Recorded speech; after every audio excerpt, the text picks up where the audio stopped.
I'm Emily, and surprise, surprise, I'm doing a cross stitch video today. Like, what?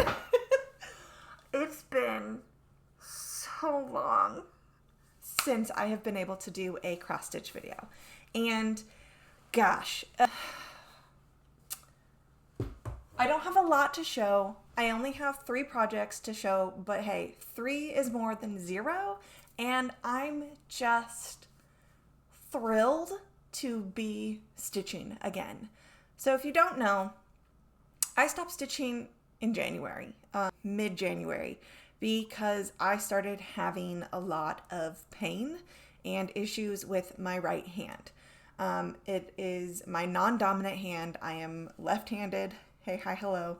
But I was having a lot of pain in my right hand. We weren't sure what was going on.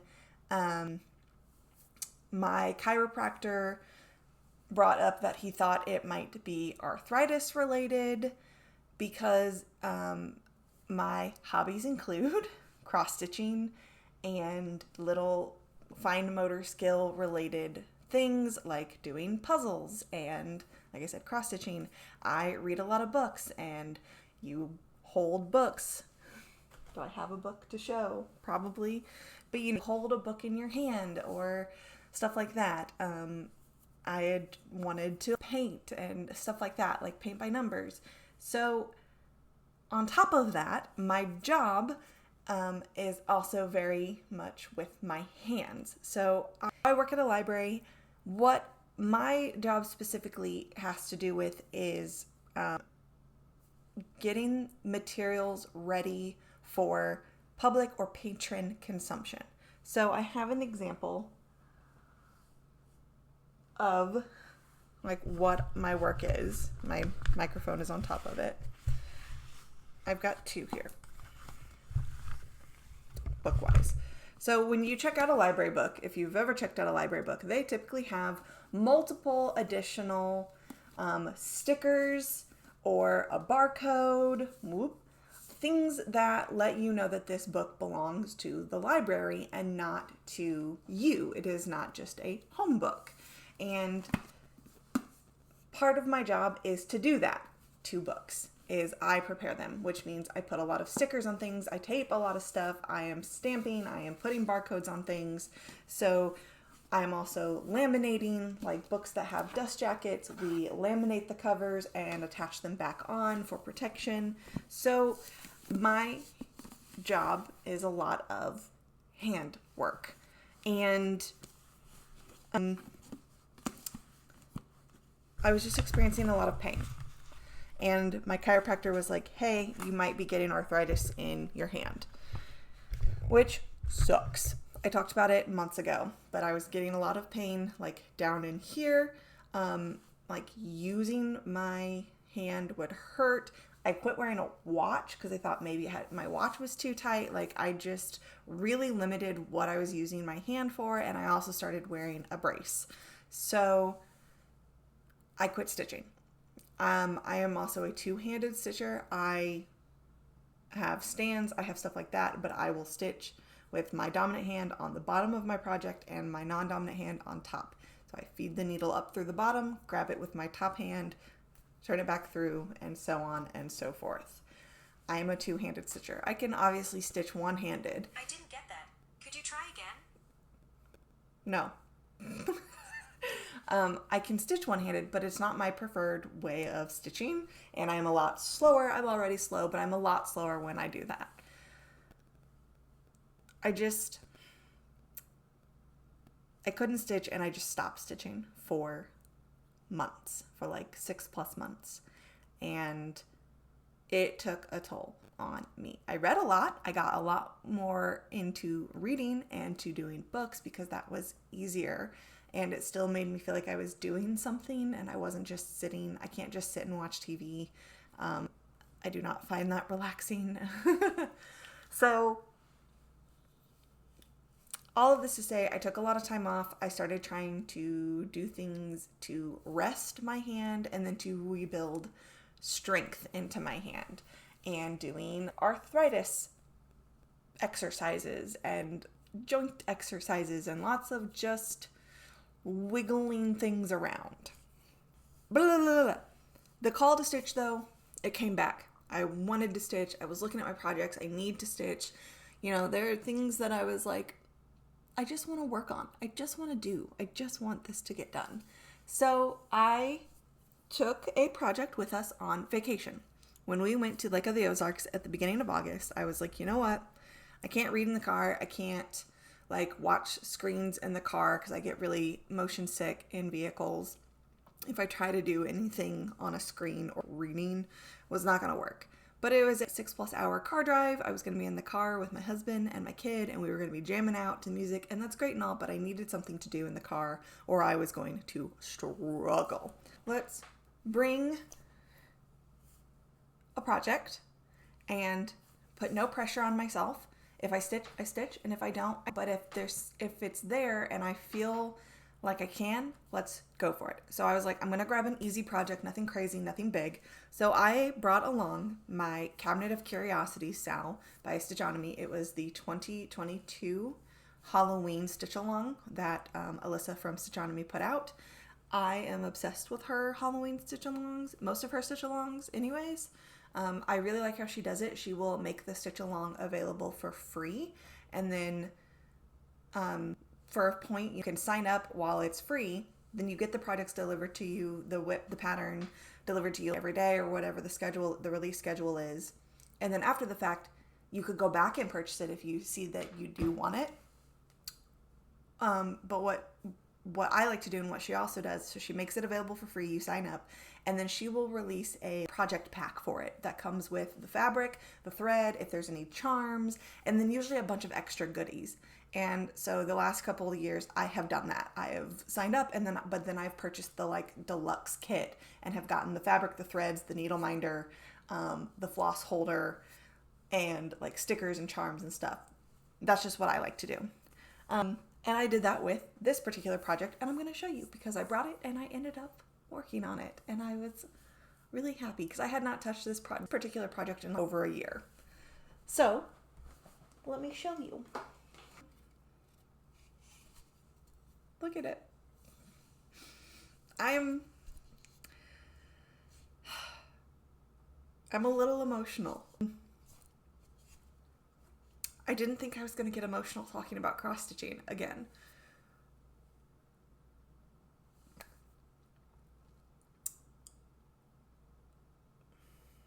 When there is something that you enjoy doing, that is your pastime, or it is your hobby, or it is a way for you to relax, and then that is suddenly not available to you anymore, or it is physically painful to do, in my case, it sucks. And it's really hard. So to feel good enough and well enough to be physically able to do this hobby again is very, it is very emotional. And I don't feel bad for feeling emotional, but I do feel some type of way, obviously. So let me just show you when I picked this up, I had only part of this bottom was done, and I had gotten these first two, which this is a Eye of Newt jar, Eye of Newt, and then this is a crystal ball. I had done these two, and I think I had put in a handful of stitches in the Mandrake box. I worked on this. I said, do 30 minutes if you can. Don't worry about trying to do more than 30 minutes, and don't beat yourself up if you do less than 30 minutes, but just try for 30 minutes.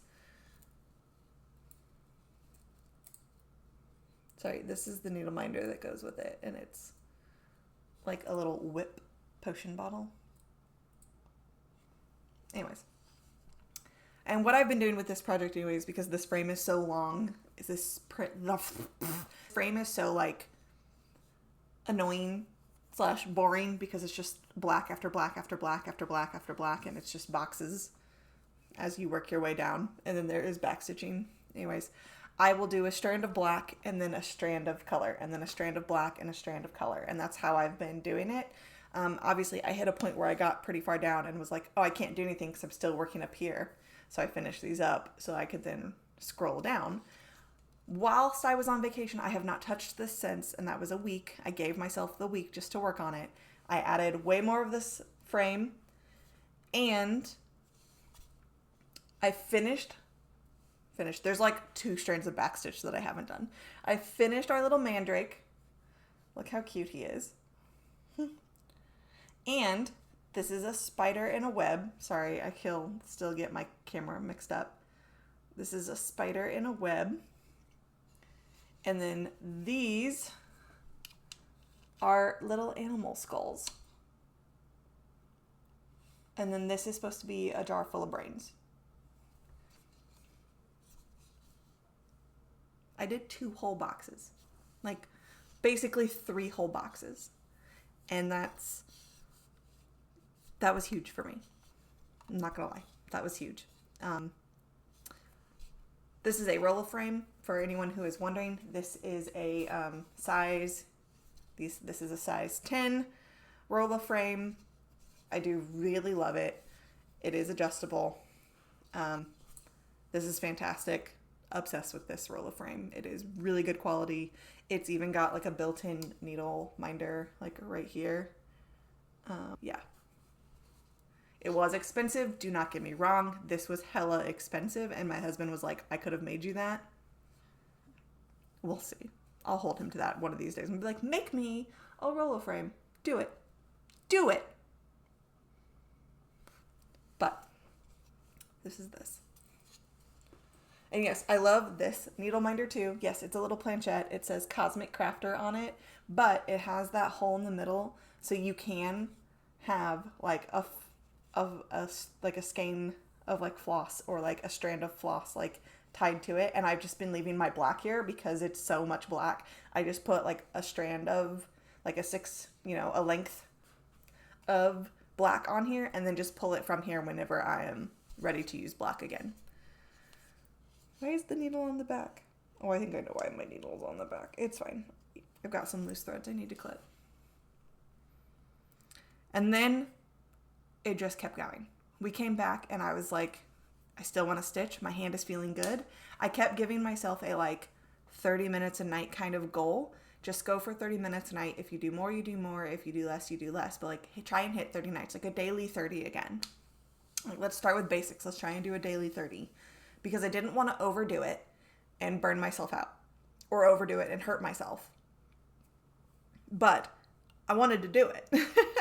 And I ended up stitching several days, a lot of the days in August, and it was awesome. And it was while I was working on this project in the car with my husband, and he looked over at me, and I'm going to get emotional again.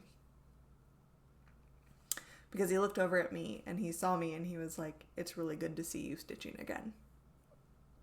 And that is a supportive... That's a supportive man right there. Is he told me it was good to see me stitching. Oh, I love my husband. Alright, let's move on. What else did I work on? Whew. I'm going to show it because I made good progress on this too. This is the baby Afghan. It is designed by Doreen Jones, and it is on an Afghan. I think it's like 14 count or like 28 count. It's an even weave, but it's an Afghan, and it's massive. So it's 7 blocks down by 4 across. And so it's huge, which is why like as I'm unwrapping it, it's like feet fabric, right? Oh, I've got it all folded up, so you're not even able to like see. I was on this block, and I finished this block finally. It is very cute. I don't know if I've actually ever shown this because this is supposed to be like a surprise present for our niece. However, they don't know that I have a YouTube channel, so I'm not worried about them finding this and seeing it before it's ready. So, I have that. My little horsey, the little rocking horse is next to it. I don't want to take the Q-snap off because I got the Q-snap on. All right. I think the rest of it I pretty much already done. But this is another huge block. And this is going to be, you can kind of tell, this is a teddy bear with like a purple bow tie. And then like a smaller pink teddy bear is right here. And then it's just a wall. So it alternates between like large boxes and then like a smaller like box. You see, you can tell like it is significantly smaller, but there's like a large box that fills up the whole entire square and then like a small box that does part of it. It's like, so these take a lot more time. There's a lot of color changes. There are a lot of annoying little things, but it is obviously gorgeous and super cute. The colors, I intentionally chose a like gender neutral baby blanket. I didn't, because at the time we didn't know if they were having a baby boy or a baby girl, and they chose not to find out till the baby was born. I knew I wanted to make them a blanket, but we didn't know. So I wanted it to be gender neutral. I found this one by Doreen Jones. It was just baby Afghan. And it's just toys. It's just a bunch of different toys in this like very natural but like gender neutral palette. And it's got everything from teddy bears to dolls to robots to trucks and blocks and trains to, like I said, like dolls and rocking horses and like little like pull toys. So like classic toys. And I like that a lot. So it is gender neutral and it doesn't matter because even though we now know it's a little baby girl, it's fine. Like, this is still going to be super cute and adorable. It is 2 strands. Nope. It is 4 strands. It is 4 over 2. And this feels huge. Let me tell you. To go from 14 count Ada. This is like 14 count Ada on milk chocolate or something. To then work on this. This is massive. This might even be like 12 count. It is huge, but it's huge. The holes are really big. I use a large needle. It is 4 strands. This was actually really nice for me to work on because it is so large that it didn't feel tight or stressful or hard to do. It's coming along nicely. I still have a lot to do. In fact, this is what I'm going to be working on this week because I have found that this is the method that is working for me currently, is that I take a project and I work on it for about a week. Well, not about, exactly 1 week. I work on it for 1 week, do as much as I can on it, as much as I feel like it on that 1 week, and then I put it away.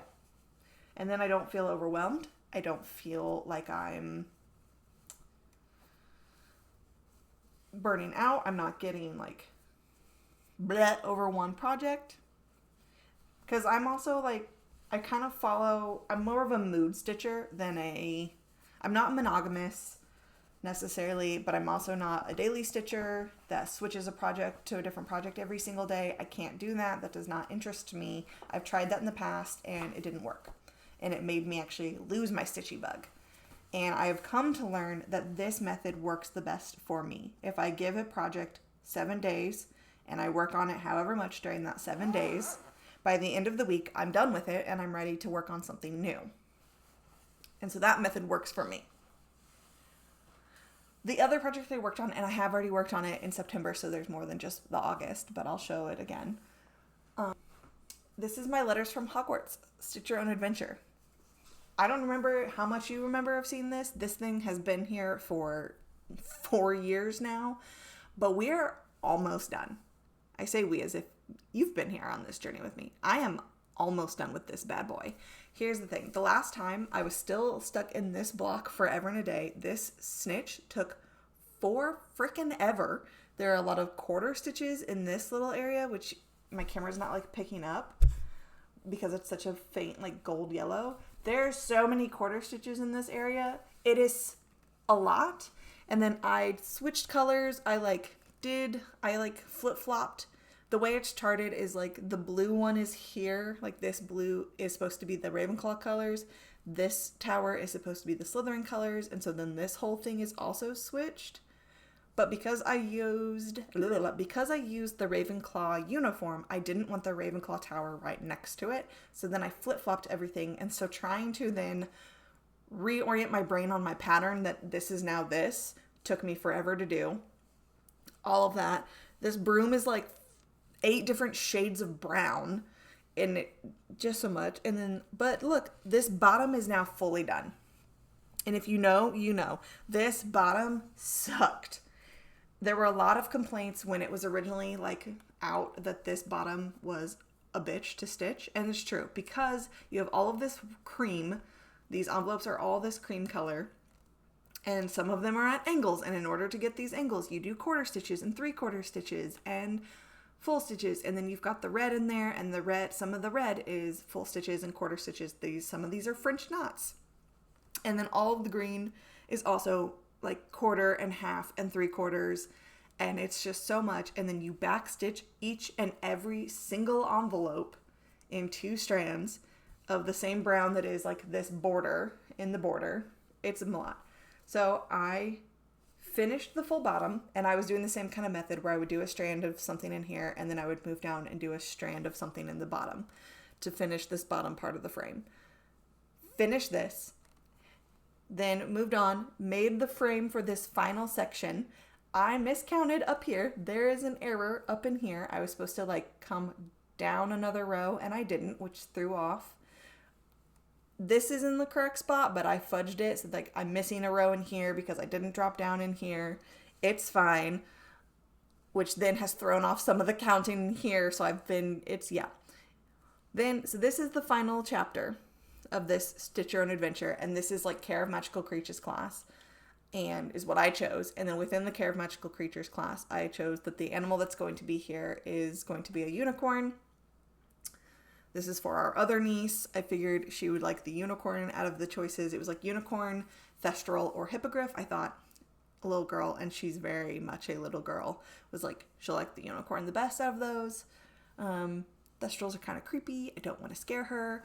So all of these trees are fine. Like these trees are fine, but then this started to get a little wonky because I'm supposed to have an extra stitch here and it will throw everything else off if I didn't account for it.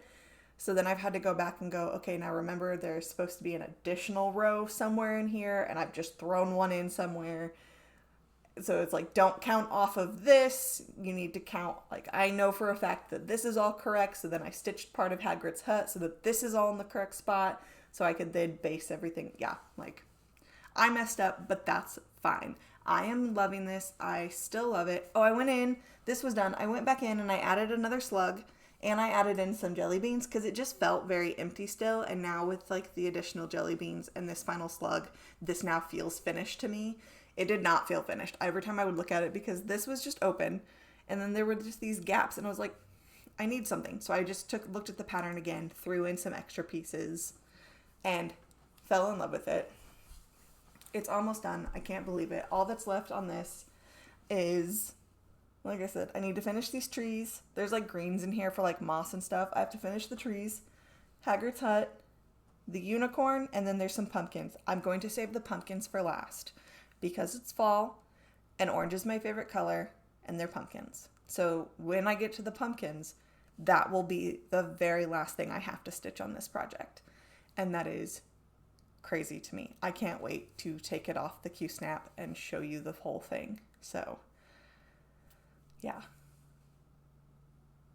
Anyways, this is on a custom hand-dyed fabric. This was by Mystic Fabrics. This is a 16 count. And to go from working on the baby Afghan that is huge and 4/2, there's like a bug, to then come to this massive as well, but on 16 count Aida, and I learned my lesson. Doing quarter stitches on Aida is not fun. Do not recommend.